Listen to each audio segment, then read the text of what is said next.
اللہ نے ہمیں اس سے بھی آگے یعنی دین کی محنت کے لیے جمع کیا ہے. یہ جو جمع ہوئے یہ اللہ کی دین کی فکر کو جمع ہو گئے. اللہ پاک اس پر کیا دیں گے کہ ہم دنیا میں اس کا تصور نہیں کر سکتے, ہم اس کا گمان نہیں کر سکتے, ہم سمجھ نہیں سکتے کہ اللہ اس پر کیا دے گا.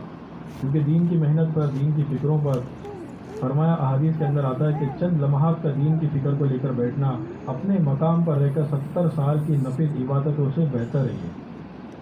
ایک بندہ ایک بندی اپنے گھر میں 70 سال پوری زندگی نفل عبادت کرے, اور ایک بندہ ایک بندی فرمائے چند لمحے یعنی کچھ سیکنڈ کچھ وقت جو ہے وہ اللہ کے دین کی فکر کے لیے لگا دے, تو یہ دین کی فکر کا کرنا اس سے بڑھا ہوا عمل ہے.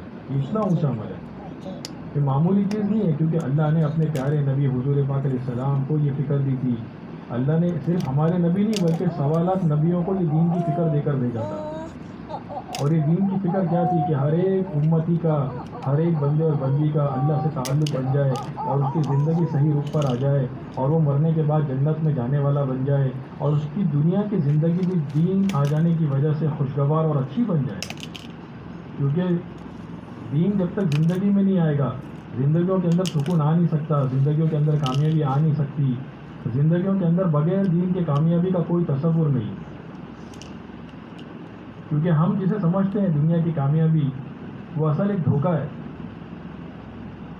ہم نے دنیا کی کامیابی سمجھا دنیا کی چیزوں میں, دنیا کے نقشوں میں, دنیا کے مال و متاع میں, اچھی گاڑیوں میں, اچھے لباس میں, اور ہم نے دنیا کی کامیابی سمجھا کہ اچھے اچھے گھر ہوں, اچھا صوفہ سیٹ ہو, دیواریں بڑی اچھی ہو, گھر کے اندر جو ہے فرمایا فرنیچر اور انٹیریئر میرا بہترین ہو, موبائل میرے پاس ایپل کا بڑا والا ہو, اور دنیا کے آئیکیا جیسے برانڈ کے میرے پاس جو ہے فرنیچر ہو. ان چیزوں کو ہم نے سمجھا کہ یہ دنیا کی کامیابی ہے. حالانکہ یہ کامیابی نہیں بلکہ یہ دھوکہ ہے. کیونکہ اگر یہ کامیابی کی چیزیں ہوتی تو اللہ پاک سب سے پہلے اپنے نبیوں کو, اور فرمایا کہ انبیاء علیہ السلام کے سردار حضور پاک علیہ السلام کو یہ چیزیں دیتے. اگر ہم اللہ کے نبی کی زندگی, آپ کے امہات المومنین ہماری ماؤں عائشہ رضی اللہ تعالیٰ عنہ اور تمام کی زندگیوں کو دیکھیں تو ان کی زندگیوں کے اندر یہ چیزیں بالکل بھی نہیں پائی جائیں گی. ان کی زندگیاں سادی ہیں, اللہ کے دین کی فکر کے ساتھ میں ہے, اور ان کی زندگیوں کا رخ بالکل اس سے الگ ہے. عائشہ رضی اللہ تعالیٰ عنہ فرماتی ہیں کہ میرے پاس ایک جوڑا تھا, اور مکے کے اندر جب بھی کسی کا نکاح پڑتا تو وہ جوڑا مجھ سے ادھار لے کر جاتے اور اپنی بیٹی کا نکاح اس میں کراتے. اگر کپڑوں کے اندر کامیابی ہوتی تو اللہ پاک سب سے زیادہ کپڑے امہات المومنین کو دیتا, حضرت سیدہ فاطمہ رضی اللہ تعالیٰ عنہا کو دیتا, کیونکہ آپ جنت کی عورتوں کے سردار بتلائی گئی. تو اگر کپڑوں میں کامیابی ہوتی تو اللہ پاک سب سے زیادہ کپڑے, سب سے دنیا کے بہترین کپڑے سب سے پہلے آپ کو عطا فرماتا. آپ حضور پاک علیہ السلام کی سب سے چہیتی بیٹی ہیں, تو آپ کے پاس سب سے پہلے اور سب سے جلدی یہ چیزیں پہنچتی. لیکن آپ کی زندگی کتنی سادہ ہے کہ حضرت علی رضی اللہ عنہ فرما رہے ہیں کہ فاطمہ کے ہاتھوں میں گٹے پڑ گئے, کیونکہ وہ اپنا چکی خود چلاتی ہیں اور مشکیزوں سے پانی خود بھرتی ہیں. اسی لیے فرمایا کہ اللہ کے نبی کے پاس جا کر غلام مانگ رہے ہیں. لیکن دیکھا کہ حضرت علی فرماتے کہ مجھے اللہ کے نبی سے سوال کرنے کی جرات نہیں ہوئی اور ہمت نہیں ہوئی. تو اللہ کے نبی جب آئے گھر پر اور سارے حالات کو دیکھا تو کیا فرمایا اپنی بیٹی سے کہ جب رات کو سونے کے لیے لیٹا کرو تو 33 مرتبہ سبحان اللہ پڑھا کرو, 33 مرتبہ الحمدللہ کہا کرو, اور 34 مرتبہ اللہ اکبر کہا کرو. اللہ پاک اس کی برکت سے تمہارے دن بھر کی تھکان کو انشاءاللہ دور کر دیں گے. اور فرمایا میرے پاس جو غلام ہے وہ غلام تو میں تجھے دے نہیں سکتا میری بیٹی, میں ان غلاموں کو بیچ کر اس کی رقم جو ہے وہ دین کے کاموں میں لگانا چاہتا ہوں.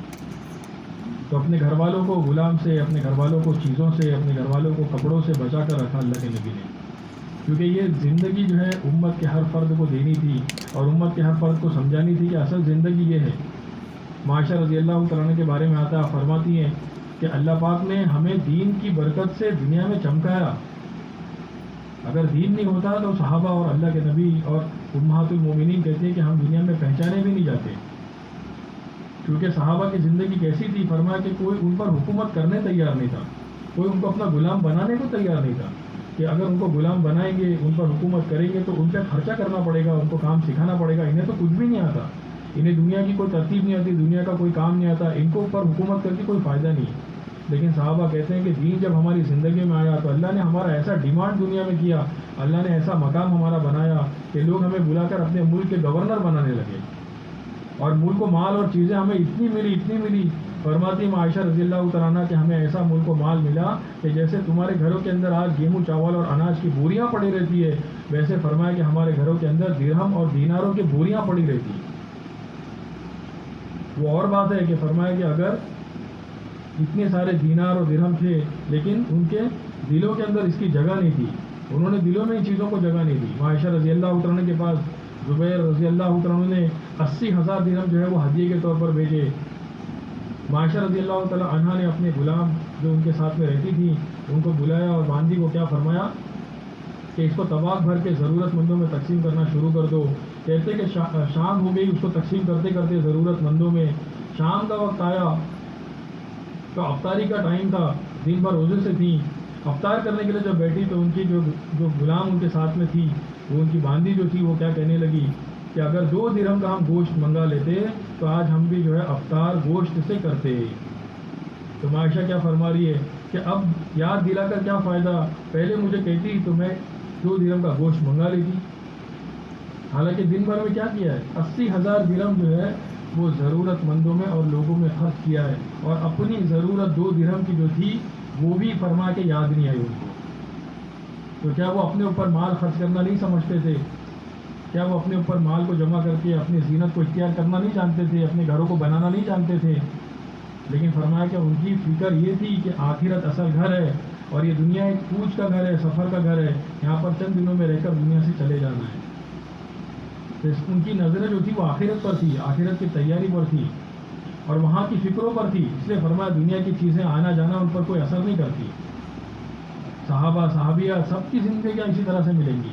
یہ سادگی والی زندگی ہے. اپنے اوپر خرچ سب سے آخری پرائرٹی تھا کہ ہم مال پائے گا لیکن خرچ جو ہے پہلے امت پر کریں گے، لوگوں پر کریں گے، ضرورت مندوں پر کریں گے، اور سب سے آخر میں اپنی ضرورتوں کو دھیان میں رکھیں گے. اللہ کے نبی حضور پاک علیہ السلام مجلس کے اندر مدینے میں بیٹھے ہوئے ہیں. فرمایا ایک صحابی ہے، اپنی ضرورت کا اظہار فرمایا.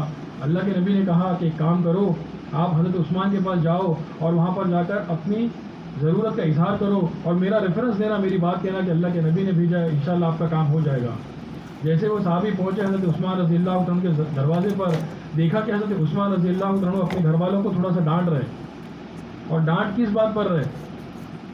کہا کہ تم نے چراغ کی لو کو آج زیادہ کیوں کر دیا. مٹی کے تیل کا ایک برتن والا چراغ تھا، اس میں جو لو ہوتی ہے، کپڑا جو ہوتا ہے، اس کپڑے کو تھوڑا سا بڑا کر دیا جس کی وجہ سے روشنی تیز ہو گئی، گھر میں زیادہ لائٹ ہو گئی. تو فرمایا آپ نے اس جو ہے لو کو تیز کیوں کر دیا، اور اس پر ڈانٹ رہے تھے کہ اس لو کو تیز کرنے کی وجہ سے اس کے اندر کا تیل جو ہے وہ زیادہ خرچہ ہو گیا. تو صحابی دروازے پر کھڑے اور دروازے پر سوچ رہے کہ یہ آدمی اپنے گھر والوں کو اس بات پر ڈانٹ رہے کہ بھائی چراغ کی لو تیز کر دی تو تیل زیادہ خرچہ ہو گیا، یہ آدمی مجھے میری ضرورت پر کیا دے گا، یہ مجھے کیا خرچ کرے گا مجھ پر. یہ دل میں بات چلی رہی تھی، لیکن یہ خیال آیا اللہ کی طرف سے کہ بھائی حضرت حضور پاک علیہ السلام نے بھیجا ہے تو آپ کی بات کا ماننا میرے لیے ضروری ہے. بس اس بات کو ذہن میں رکھتے ہوئے دروازہ کھٹکھٹایا ہے. حضرت عثمان رضی اللہ عنہ باہر آ کے پوچھ رہے کیا بات ہے. جب ساری بات ہو گئی، آپ نے ضرورت کا اظہار فرمایا. حضرت عثمان رضی اللہ عنہ ان کو رکایا، اندر گئے اور 3,000 درہم کا ایک تھیلا لا کر ان کو دیا. وہ صحابی دیکھ کر شاکڈ ہو گئے اور دیکھ کر حیران ہو گئے کہ بھئی یہ آدمی اپنے گھر میں تھوڑا سا تیل زیادہ خرچہ ہو جانے پر اپنے گھر والوں کو ڈانٹ رہا ہے، لیکن اللہ کے دین پر مجھے دینے کے لیے 3,000 درہم دے دیے. تو صحابی بڑے اچنبے میں آ گئے، بڑے شاکڈ ہو گئے. تو دھکا لگا. انہوں نے پوچھا کہ یہ کیا بات ہے، آپ اپنے گھر والوں پر چھوٹی سی چیز میں ان کو کوتاہی پر جو ہے ان کو جو ہے بول رہے ہیں، لیکن مجھے اتنا سب کچھ لگا دیا. تو حضرت عثمان نے کیا فرمایا کہ وہ جو ہم خرچ کر رہے ہیں چراغ کے اندر تیل، وہ اپنی ذات پہ خرچہ ہے، دنیا میں ختم کر رہے ہیں، اور یہ جو تمہیں دے رہے ہیں یہ اللہ کے دین پہ لگا رہے ہیں، یہ ہمارے بینک میں آخرت کے جمع ہو رہا ہے. تو صحابہ کی یہ سوچ تھی، صحابہ کی یہ فکر تھی. آخرت بالکل ہمیشہ سامنے رہتی. دنیا کی ضرورتیں، دنیا کے سارے کام جو ہے وہ بالکل سرسری طور پر ان کا چلتا، اصل فکر آخرت کی رہتی. سارے صحابہ کی یہ زندگی، سارے صحابہ کے اندر یہ فکر پائی جاتی ہے. ایمان کے لائن سے، اعمال کے لائن سے، قبر کے لائن سے، پلسرات سے گزرنا ہے، قبر کے اندر جانا ہے. پتہ نہیں اللہ پاک جو ہے وہاں پر ہمیں کامیابی دیں گے یا پکڑ ہو جائے گی. منکر نکیر کے سوالوں کا جواب دینا ہے. اور فرشتے فرمائیں کہ آسمانوں سے آ رہے ہیں، یہ غیب کی چیزیں ہمیں نظر نہیں آ رہی. فرمایا صحابہ جو ہے اس کا تذکرہ کیا کرتے آپس میں کہ فرشتے نظر نہیں آتے لیکن روزی آسمانوں سے کیسے اترتی ہے. اسی لیے فرمایا حضرت علی رضی اللہ عنہ نے کہ اگر جنت اور جہنم کو لا کر ہمارے سامنے کھڑا کر دیا جائے تو بھی ہمارے یقین میں اور ایمان میں کوئی فرق نہیں پڑے گا. کیوں یہ فرمایا؟ کہ فرماتے ہیں کہ ہم نے اسے دیکھا تو نہیں جنت اور جہنم کو، لیکن اس کے بارے میں اتنا تذکرہ کیا ہے، اتنی اس کے بارے میں باتیں کی ہے کہ وہ بالکل ہمارے سامنے ہے. وہ جیسے مثال کے طور پہ اگر ہم میں سے کسی کو اٹھا کر یہاں سے گھومنے کے لیے Thailand, Australia, Hong Kong لے کر چلے گئے، وہاں جانے کے بعد وہاں کی سڑکیں، وہاں کی گاڑیاں، وہاں کے روڈ، وہاں کے لوگ دیکھ کر ہم حیران نہیں ہوں گے کہ وہاں کی اونچی عمارتیں، وہاں کی اچھی سڑکیں، وہاں کی بہترین گاڑیاں، ہم نے ہندوستان میں رہ کر اتنا سنا اس کے بارے میں کہ ان چیزوں کا یقین ہمارے دل میں بیٹھا ہوا ہے. تو وہاں جانے کے بعد دیکھ کر کوئی حیرانی نہیں ہوگی، سب چیزیں بالکل جاننی پہچانی سی معلوم ہوگی، کیونکہ پہلے سے ڈسکشن ہوا ہے، پہلے سے جانتے ہیں اس کے بارے میں. تو صحابہ جنت اور جہنم کے بارے میں اتنا ڈسکس کر چکے تھے، اتنا آپس میں اس کا مذاکرہ کر چکے تھے کہ وہ ساری چیزیں بالکل سامنے تھی. اس لیے فرمایا کہ ایک صحابی کہتے ہیں کہ رات کو آئے اپنے گھر میں اور 2 رکعت نماز کی نیت باندھی ہے، اور نیت باندھنے کے بعد فرمایا کہ ایک ہی رکعت کے اندر صبح ہو گئی، فجر کی اذان ہو گئی. تو کسی نے پوچھا کہ بھئی یہ کیا بات ہے کہ ایک رکعت میں پوری رات آپ نے بتا دی، یہ کیسے ہوا؟ تو اس نماز کا مزہ ان کو پتا تھا. فرماتے کہ جب میں نے نماز کی نیت باندھی اور قرآن پاک کی صورتیں شروع کی تو جنت اور جہنم کا تذکرہ اس میں سامنے تھا، وہ بالکل میرے آنکھوں کے سامنے آ گیا. میں جنت اور جہنم کے اندر کھو گیا، ایسا کہ مجھے پتہ ہی نہیں چلا، پوری رات میری اس میں گزر گئی. جس چیز میں آدمی کو مزہ آتا ہے اس میں وقت کا پتہ نہیں چلتا. آج ہم پر نمازیں بھاری ہمیں لگ رہی، آج ذکر ہمیں بھاری لگ رہا، ایک پارہ قرآن کی تلاوت ہمیں مشکل لگ رہا، کیونکہ فرمایا اس کا مزہ ہمیں سمجھ میں نہیں آیا. جس کو مزہ آ جاوے پھر فرمایا کہ اس میں وقت کا پتہ نہیں چلے. کہ اللہ کے نبی حضور پاک علیہ السلام فرما رہے کہ 6 پارے کی ایک رکعت پڑھ رہے. صحابی کہتے ہیں کہ میں نے اللہ کے نبی کے پیچھے نیت باندھی اور سوچا کہ اللہ کے نبی کے ساتھ میں نماز پڑھوں، لیکن اللہ کے نبی نے سورہ ختم کر کے سورہ بقرہ شروع کی. سورہ بقرہ ختم کر کے آپ نے فرمایا کہ اس کے بعد اگلی صورت سورہ آل عمران شروع کر دی، آپ نے سورہ مائدہ شروع کر دی. آپ نے اس طرح سے علماء کرام فرماتے کہ 6 سپارے ہیں ٹوٹل. یہ ایک رکعت میں آپ نے 6 سپارے پڑھے. وہ صحابی کہتے ہیں کہ میں اللہ کے نبی کے ساتھ میں نماز میں کھڑے ہونے کی ہمت نہیں کر سکا، میں تھک کے میں وہاں سے پیچھے سے واپس چلا گیا. تو اللہ کے نبی بخشا ہے، لیکن فرمایا کہ نماز میں ایسا انہماک، ایسا مزہ آ رہا ہے ان کو. حضرت عبداللہ رضی اللہ عنہ فرما رہے کہ مسجد کے اندر نماز پڑھ رہے تھے اور مسجد میں فرمایا کہ گولا گرا، جس سے مسجد کا ایک کنارہ جو ہے اس کی پوری دیوار گر گئی، اور اس کا جو ہے وہ ملبہ جو ہے وہ ان کے داڑھی کے بالکل پاس سے گزرا، لیکن ان کی نماز میں کوئی جنبش نہیں، ان کی نماز میں ہلے بھی نہیں. وہ کیوں؟ فرمایا کہ نماز کے اندر ایسا مہو تھا کہ مجھے پتہ بھی نہیں چلا کہ مسجد کا ایک کونا جو ہے وہ گر گیا ہے. تو ایسی نمازیں بنائی تھی. ایک اللہ کے ولی فرما رہے کہ جب میں نماز کے لیے کھڑا ہوتا ہوں تو ایسے کھڑا ہوتا ہوں کہ جیسے میری زندگی کی آخری نماز ہے، اب اس کے بعد مجھے کوئی نماز پڑھنے کا موقع نہیں ملے گا. میں یہ تصور کرتا ہوں کہ اللہ میرے سامنے ہے، میں اللہ کو دیکھ رہا ہوں، اور ملک الموت میرے پیچھے کھڑا ہے. اس نماز کے فارغ ہوتے ہی سلام پھیروں گا اور ملک الموت جو ہے وہ میری روح قبض کر لیں گے، اور جنت میرے دائیں طرف ہے سیدھے ہاتھ پر، جہنم میرے بائیں طرف ہے الٹے ہاتھ پر، اور میں پلسرات کے اوپر کھڑا ہوں. یہ سوچ کر میں نماز پڑھتا ہوں. سامنے بیٹھے ہوئے مجمع میں سے کسی نے پوچھا کہ حضرت آپ یہ نماز کتنے سال سے پڑھ رہے ہیں؟ تو انہوں نے کہا کہ میں 40 سال سے ایسی نماز پڑھ رہا ہوں، کہ ہر نماز کو اس معیار اور اس اعلیٰ درجے پر پہنچایا کہ جیسے زندگی کی آخری نماز ہے. تو سامنے سننے والوں نے جب سنا کہ 40 سال سے آپ ایسی نماز پڑھ رہے تو آہ بھری، اور کیا فرمایا کہ ہمیں تو اپنی زندگی میں ایک بھی نماز ایسی نصیب نہیں ہوئی. ہم سوچے کل اللہ کے پاس جانا ہے، حساب کتاب دینا ہے.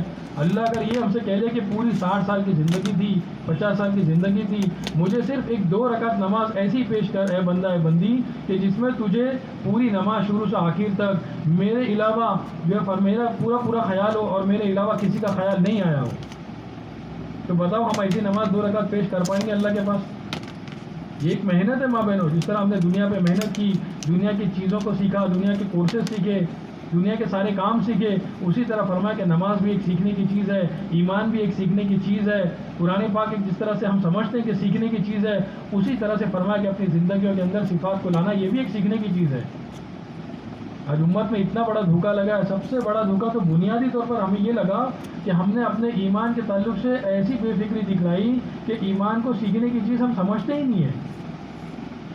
حالانکہ بحیثیت مسلمان ایمان کا سیکھنا سب سے بنیادی چیز تھی اور سب سے پہلا عمل تھا ہمارا، کیونکہ اللہ قرآن میں فرما رہے اے ایمان والو تم ایمان لے آؤ. اللہ ایمان والوں سے مطالبہ کر رہے ایمان لانے کا. سب سے بنیادی چیز ہے یہ. آج دیندار گھرانہ جو ہم دیکھتے ہیں ہمارے اطراف میں، پڑوس میں، کہ جن کے لوگ ہم جو ہے دیندار سمجھے جاتے ہیں، ان کے گھروں کو اٹھا کر اگر ہم دیکھیں تو فرمایا ان کے گھروں میں بھی قرآن پاک سیکھنے کی چیز سمجھی گئی، ان کے گھروں میں بھی حدیث کو سیکھنے کی چیز سمجھی گئی، ان کے گھروں میں بھی فرمایا روزے اور حج اور زکوٰۃ کے مسئلے مسائل سیکھنے کی چیز سمجھی گئی. لیکن ان گھروں میں بھی اگر ہم پوچھیں کہ بتاؤ آپ 24 گھنٹے میں سے کتنا منٹ، کتنا گھنٹہ، کتنا وقت جو ہے ایمان کے سیکھنے کے لیے خرچ کرتے ہو، تو ان کا جواب نفی میں 0 میں آئے گا. کہ ایمان بھی کوئی سیکھنے کی چیز ہے؟ یہ لوگ کو دھوکہ لگا ہوا ہے. ہم سب کے دھوکے میں پڑے ہوئے کہ ہم ایمان والے ہیں. حالانکہ فرمایا علماء کرام سے سنا کہ ایمان کے تعلق سے اطمینان کا آنا یہ ایمان کی بے فکری کی اور کمزوری کی علامت ہے، اور ایمان کے تعلق سے فکر مند ہو جانا فرمایا کہ ایمان کے بڑھنے کی علامت ہے.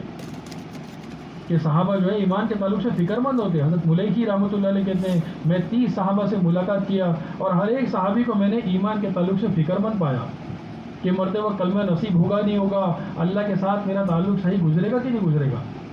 امام احمد بن حنبل رحمۃ اللہ علیہ اتنے بڑے بزرگ اللہ والے، فرمایا دنیا کا ایک حصہ ان کو فالو کر کے ساری شریعت پر عمل کرنے والا بنا، تو اتنے بڑے عالم ہیں. اور فرمایا موت کے وقت میں کیا کہہ رہے ہیں، جب گنودگی آ رہی ہے، نزا کی حالت ہے، تکلیف میں، تو ان کی زبان سے نکل رہا ہے ابھی نہیں ابھی نہیں ابھی نہیں ابھی نہیں کی آواز نکل رہی ہے. تو لوگوں نے جب تھوڑا افاقہ ہوا، ان کو تھوڑا سا آرام ملا بیچ میں، تو ان سے پوچھ رہے کہ حضرت آپ یہ ابھی نہیں کیا کہہ رہے تھے؟ تو آپ نے سمجھایا کہ جب میں تکلیف میں تھا، نزا کی حالت میں، موت کے قریب، تو شیطان جو ہے وہ میرے پاس آ کے کیا کہتا ہے کہ اے امام احمد بن حنبل تم میرے چنگل سے بچ گئے اور تمہارا ایمان پر خاتمہ ہو گیا. تو میں اس کو جواب دے رہا تھا کہ ابھی نہیں بچا تیرے ہاتھ سے، ابھی چند میری سیکنڈ کی سانسیں باقی ہے. جب تک یہ سانسیں میری ایمان کے ساتھ میں نہ بیت جائیں، ختم نہ ہو جائیں، تیری ذات کا کوئی بھروسہ نہیں، شیطان کا کوئی بھروسہ نہیں. علماء کرام فرماتے کہ شیطان موت کے وقت میں اپنے آبا و اجداد، اپنے باپ دادا کی شکلوں میں آتا ہے اور کہتا ہے کہ بیٹا میں مر گیا، تجھ سے پہلے میں نے دیکھا نہ کوئی قبر ہے، نہ کوئی جنت ہے، نہ کوئی جہنم ہے، یہ سب ڈھکوسلے بازی، یہ سب غلط باتیں ہیں، ایسا کچھ بھی نہیں ہے. اور ایمان کو جو ہے سلب کرنے کے لیے، ایمان کو چھیننے کے لیے آخری وقت میں اپنا پورا زور لگا دیتا ہے. اس وقت میں حفاظت ہوگی کس کی؟ جس نے فرمایا اپنی پوری زندگی ایمان اور اعمال کی محنت میں بتایا ہوگا. یہ ایک محنت ہے، ایک کام ہے، ایک مشق ہے، یہ ایک فکر ہے. یہ چند دنوں کا صرف کام نہیں ہے، چند گھنٹوں کا صرف کام نہیں ہے، یہ ایک مستقل محنت ہے. 24 گھنٹے کی ایک فکر ہو کہ میں ہمارا ایمان پر خاتمہ ہوگا کہ نہیں ہوگا. صحابہ کے اندر مستقل یہ فکر پائی جاتی تھی. حضرت حنظلہ رضی اللہ عنہ کیا فرما رہے کہ آپ مسجد سے نکلیں اور اپنے گھر میں گئے، اور گھر میں جا کر کیا ہوا کہ اپنے گھر والوں کے ساتھ میں اٹھنے بیٹھنے میں، بات چیت میں، اپنی دنیا کے ضروریات میں لگ گئے اور دنیا کے کاموں میں لگ گئے. تو مسجد میں اللہ کے نبی حضور پاک علیہ السلام جب وعظ فرما رہے تھے، بیان کر رہے تھے، تو ان کے سامنے جو دل کی کیفیت تھی، فکر تھی آخرت کی، مرنے کی اور جنت جہنم کی، وہ فکریں مسجد والی جو تھی وہ گھر میں آنے کے بعد، اپنے فیملی میں آنے کے بعد وہ فکریں کم ہو گئی. جیسے یہ فکر کم ہوئی تو دل کی حالت، دل کے اندر کی فکر جو ہے وہ بدل گئی. تو ان کو ایک ڈر ہو گیا کہ کہیں ایسا تو نہیں کہ میرا ایمان ختم ہو گیا، میں منافق تو نہیں ہو گیا. ہم سوچیں کہ ہمارے ساتھ میں بھی ایک کیفیت ہوتی ہے، جب ہم تعلیم سنتے ہیں، جب ہم بیان سنتے ہیں، جب ہم دین کی بات سنتے ہیں تو ایمان ہمارا بڑھ جاتا ہے، آخرت کی فکر آ جاتی ہے. لیکن جب ہم ان باتوں سے دور ہو جاتے ہیں، ایمان اعمال کی محنتوں سے، فکروں سے، باتوں سے، تعلیم سے، تو ہماری بھی دل کی کیفیت کمزور پڑ جاتی ہے، دھندلی پڑ جاتی ہے. لیکن ہمارے دل میں کبھی یہ فکر نہیں آئی کہ میرے ایمان کا کہیں ایسا تو نہیں کہ کمزوری کی وجہ سے نفاق کا عالم ہو جائے. اب حضرت حنظلہ رضی اللہ عنہ کیا کر رہے کہ اپنے گھر سے فکر میں نکلے، اللہ کے نبی کے پاس دوڑ کے آ رہے کہ اے میں حنظلہ تو منافق ہو گیا، حنظلہ تو منافق ہو گیا. حضرت ابو بکر صدیق رضی اللہ عنہ راستے میں ملے اور پوچھ رہے کہ حنظلہ یہ کیا کہہ رہے ہو کہ تم منافق ہو گئے؟ تو آپ نے کیا بتلایا کہ جو کیفیت میری اللہ کے نبی کے سامنے مسجد میں تھی دل کی، وہ کیفیت میرے گھروں کے اندر نہیں رہی. اسی لیے مجھے یہ فکر ہو گئی کہ کہیں میں ایمان سے خارج تو نہیں ہو گیا، میرا ایمان کہیں ختم تو نہیں ہو گیا. حضرت ابو بکر صدیق فرما رہے ہیں کہ یہ کیفیت تو میرے ساتھ بھی ہوتی ہے. تو اس کا مطلب یہ ہوا کہ میں بھی ایمان سے نکل گیا، میں بھی ایمان سے خارج نہ ہو جاؤں، میں بھی منافق تو نہیں ہو گیا. چلو اللہ کے نبی کے پاس جائیں اور اللہ کے نبی سے پوچھیں کہ اس کا کیا حل ہے. تو اللہ کے نبی کیا فرما رہے، سمجھا رہے کہ حنظلہ اے ابو بکر یہ ہمیشہ نہیں ہوگا کہ جو کیفیت میرے سامنے تمہاری ہو وہ 24 گھنٹہ تمہیں ملے، یہ تمہیں کبھی کبھی ملے گا. اور آگے فرمایا کہ اے ابو بکر اگر تمہاری یہ کیفیت ہو جائے کہ جو میرے سامنے ہوتی ہے 24 گھنٹے کی، اگر یہی کیفیت بن جائے تو فرشتے تم سے راستوں میں مصافحہ کرنے لگے، وہ مقام تمہارا ہو جائے، اتنے اونچے اعلیٰ درجے کو تم پہنچ جاؤ۔ تو ایمان جو ہے وہ اصل فکر کی چیز ہے، موت کے وقت کہیں سلب نہ ہو جائے۔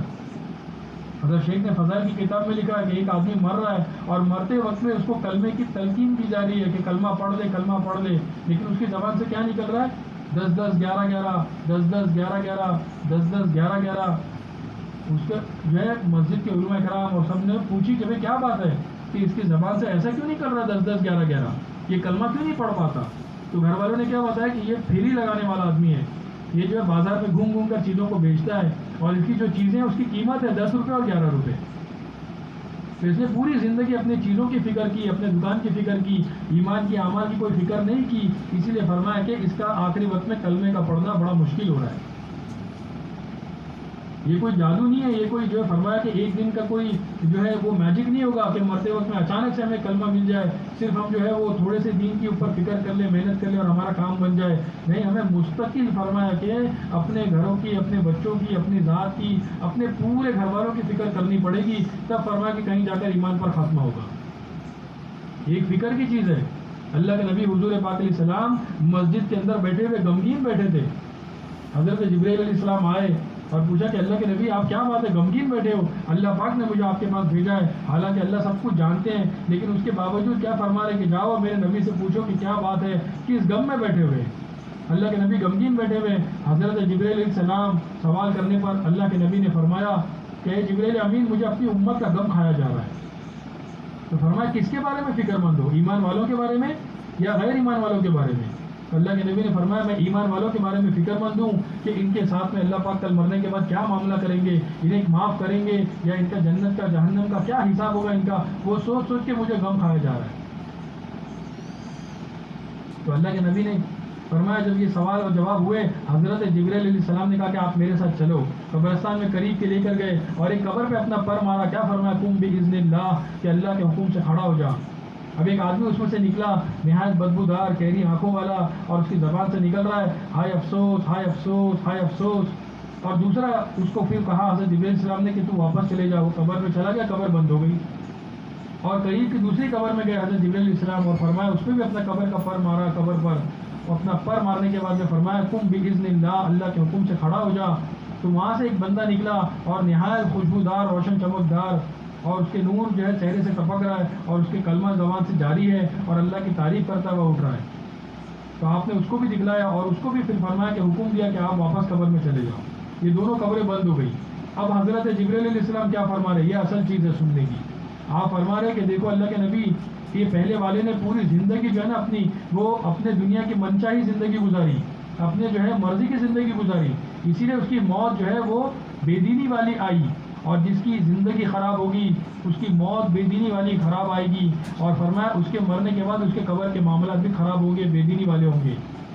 لیکن دوسرے کا حال یہ تھا کہ اس نے پوری زندگی اپنے اللہ کے حکم پر بتائی، تو اللہ پاک نے مرتے وقت میں اس کی حفاظت کی، اس کو کلمہ نصیب کیا اور اس کو جو ہے آخرت کے ساتھ میں کامیابی کے ساتھ میں دنیا سے لے کر گئے۔ اور پھر قبر کے معاملات اس کے اچھے ہوئے، اس کو قبر کے اندر جنت کا باغ ملا اور اللہ کی طرف سے انعامات ملے۔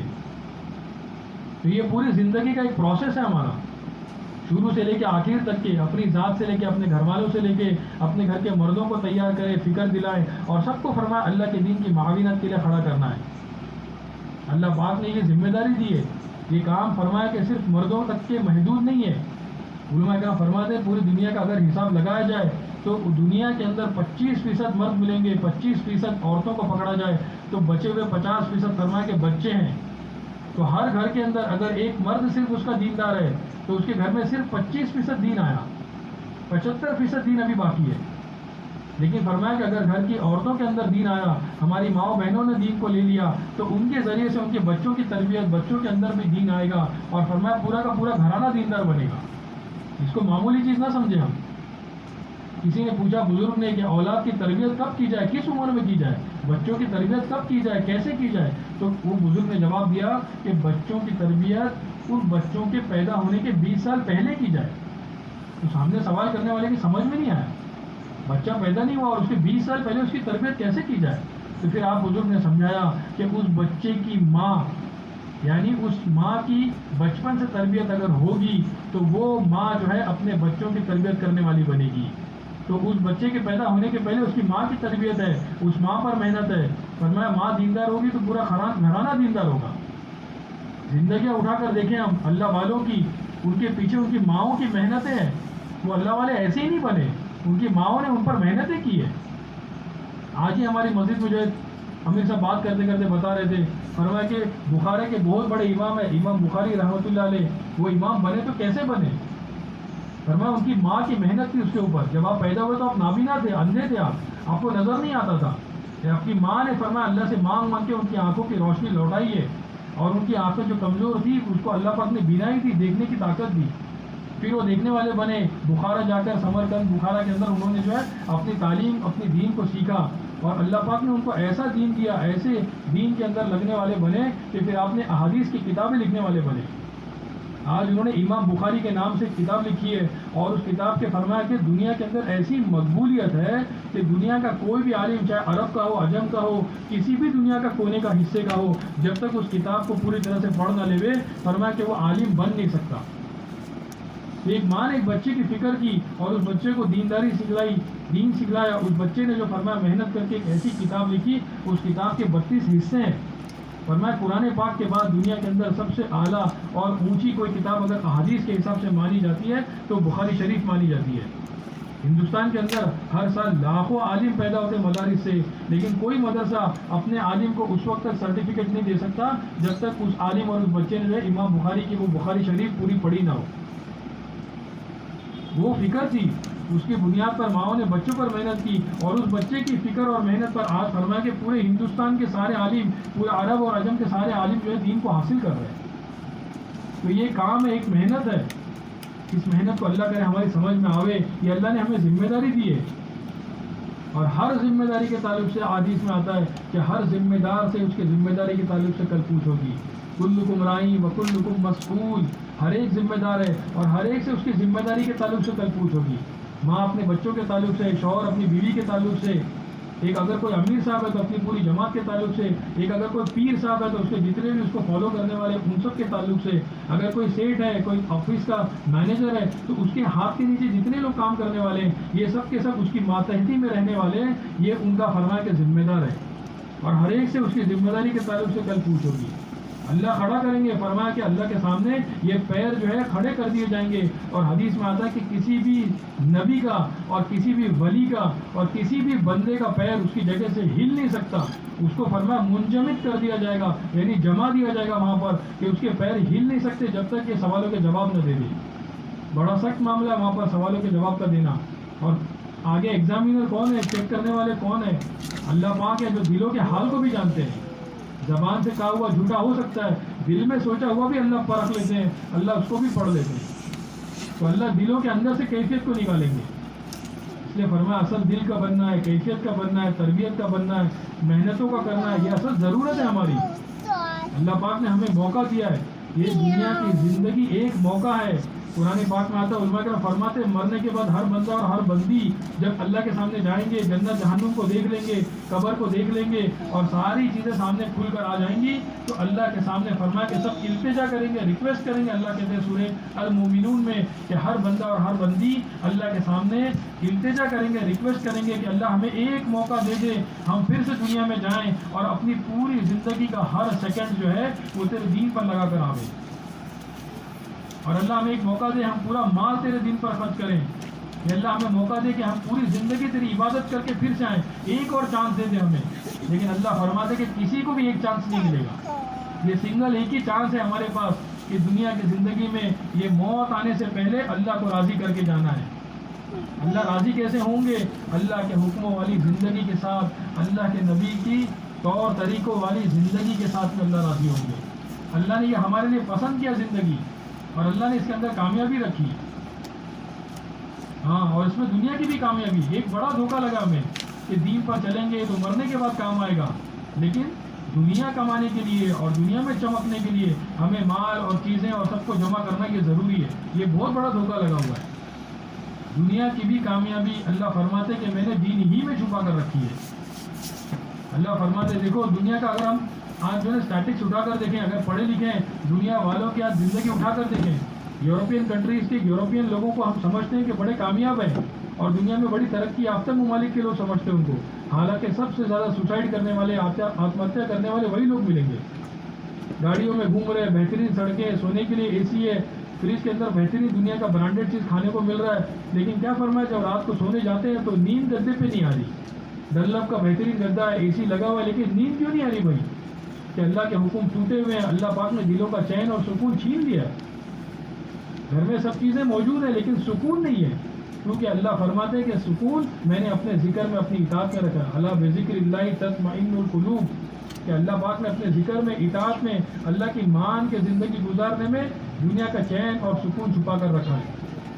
اگر من چاہی پر چلیں گے تو فرمایا دنیا میں چاہے کتنی بھی چیزیں ہو جائیں لیکن سکون نہیں ملے گا. لیکن رب چاہی زندگی پر اگر آ جائیں گے, اللہ کی چاہنے والی زندگی پر چلیں گے, اللہ بغیر ملک و مال کے کامیاب کرے گا, بغیر فرمایا کہ رعایا کے بادشاہ بنائے گا, بغیر مال کے فرمایا کہ اللہ پاک غنی کر دے گا. حدیث کے الفاظ ہے یہ. ہاں اللہ کرے ہماری بات سمجھ میں آوے, بس اس کی فکر ہم سب کو لینا ہے اور اپنی زندگی کے رخ کو بدلنا ہے. اب تک زندگی جیسے بھی گزری, جیسی بھی چلی وہ چلی گئی. آگے آنے والی زندگیوں کو فرمایا کہ اپنے ارادے کرنا ہے, پلٹنا ہے اور اس کو انشاءاللہ عمل میں لانے کی کوشش کرنا ہے. اللہ ہم سب کو کہنے سننے سے زیادہ عمل کی توفیق عطا فرماوے. اب جماعت کی بہنیں ایک کام کریں کہ جو آیا ہوا مجمع ہے اس کو 3 حصوں میں بانٹ لیں اور 3 حصوں میں اپنی جو بہنیں جماعت کی ہیں وہ ایک ایک کے اندر بیٹھ جاویں اور 4 باتیں جو ہے ہمیں اس کی تشکیل کرنی ہے اپنی آئی ہوئی بہنوں کی.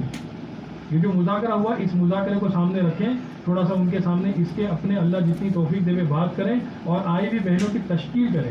تشکیل مطلب کیا؟ آئی ہوئی بہنوں کا ذہن بنا کر ان کو دین پر آمادہ کریں اور ان کو جو ہے فرمایا کہ آگے بڑھنے کی ترغیب دیں, ان کو تیار کریں. اس کو تشکیل کہتے ہیں. تو تشکیل فرمایا کہ اس میں کریں ہم, اور اس میں 4 باتوں کی تشکیل کرنی ہے. صبح مشورے کے پرچے میں لکھ کر دی گئی 4 باتیں, اس کو دیکھ لیں, پڑھ لیں. ایک تو یہ کہ اپنے گھر کے مردوں کو اللہ کے راستے میں بھیجنا ہے. یہ ہماری مسجد سے الحمدللہ جون 2021 میں 4 مہینے کی جماعت کا ارادہ ہے, تو وہاں سے اپنے گھر کے مردوں کی تشکیل ہو, پہلی تشکیل. دوسری یہ کہ سہلوزہ جماعت ہماری مسجد سے 8, 9 اور 10 کو بنے گی, تو 3 دن کے مردوں کی تشکیل وہاں سے ہو. یہ پہلی تشکیل ہے. دوسری یہ کہ ہماری مستورات جو آئی ہوئی بہنیں وہ بھی اپنا وقت لگائیں اللہ کے راستے میں. تو اپنے مردوں کے ساتھ میں ہمیں چلنا ہے, محرم مردوں کے ساتھ میں مشورے سے طے ہوگا, لیکن آپ اپنا ارادہ اس میں بھی پیش کریں 3 دن کے لیے, اور جس کا 3 دن 3 بار لگ چکا ہے وہ 10 دن جا سکتی ہیں, تو اپنے 10 دن کے لیے اپنا نام پیش کریں. اس طرح سے ہم اللہ کے راستے میں ہماری بہنیں جو آئی ہیں وہ بھی اپنا نام لکھا گئی. یہ دوسری تشکیل ہے. تیسری تشکیل یہ ہے کہ جس طرح اپنے اس مسجد کے اطراف میں ہر بدھ کے دن دوپہر میں 3:30 سے 4, 4:30 تک کے فرمایا کہ تعلیم ہوتی ہے, اس تعلیم میں ہماری آئی ہوئی بہنوں کو ریگولرلی آنے کی ترغیب دے میں تشکیل کریں بدھ کے دن, اور اسی کے ساتھ میں اپنے گھروں میں ان کو یہ 5 اعمال کے ساتھ میں تعلیم کی بھی ترغیب دے کر تشکیل کریں. یہ تیسری تشکیل ہے.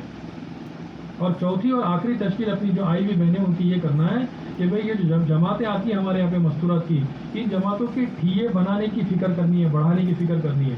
یہ آئی ہوئی بہنیں اپنے گھروں کو تیار کریں کہ جو جماعتیں آئیں گی اگلی بار انشاءاللہ ہمارے گھر میں جماعت رکائی جائے, تو وہ بہنوں کو اس پر آمادہ کیا جائے, ذہن بنایا جائے کہ جماعتوں کو اپنے گھر میں رکانے کی فکر کریں. حدیث میں آتا ہے کہ اللہ کے راستے کے مہمان جو ہیں یہ جماعتیں اگر اپنے گھروں میں رکائیں گے, اللہ پاک ان کے گھروں میں خیر و برکت کو اتنی تیزی سے اتارتے ہیں جیسے اونٹ کے کوہان کے اندر فرمایا ہے کہ اس کو ذبح کرنے کے وقت میں چاقو اترتا ہے. وہ سب سے نرم جگہ ہوتی ہے, حدیث میں آتا ہے کہ فوراً وہاں پر جو خیر اترتی ہے. تو جو اپنے گھروں میں اللہ کے آئے ہوئے مہمانوں کو رکائیں گے, اللہ پاک ان کو آسان روزی کا وعدہ فرماتے ہیں, اللہ ان کو دنیا میں دین میں چمکانے کا وعدہ فرماتے ہیں. تو ان باتوں کو سامنے رکھ کر تشکیل کا عمل کریں, اور تشکیل کے بعد فرمایا کہ مسجد میں پرچہ پہنچا دے رہے. اللہ ہم سب کو عمل کی توفیق دے رہے.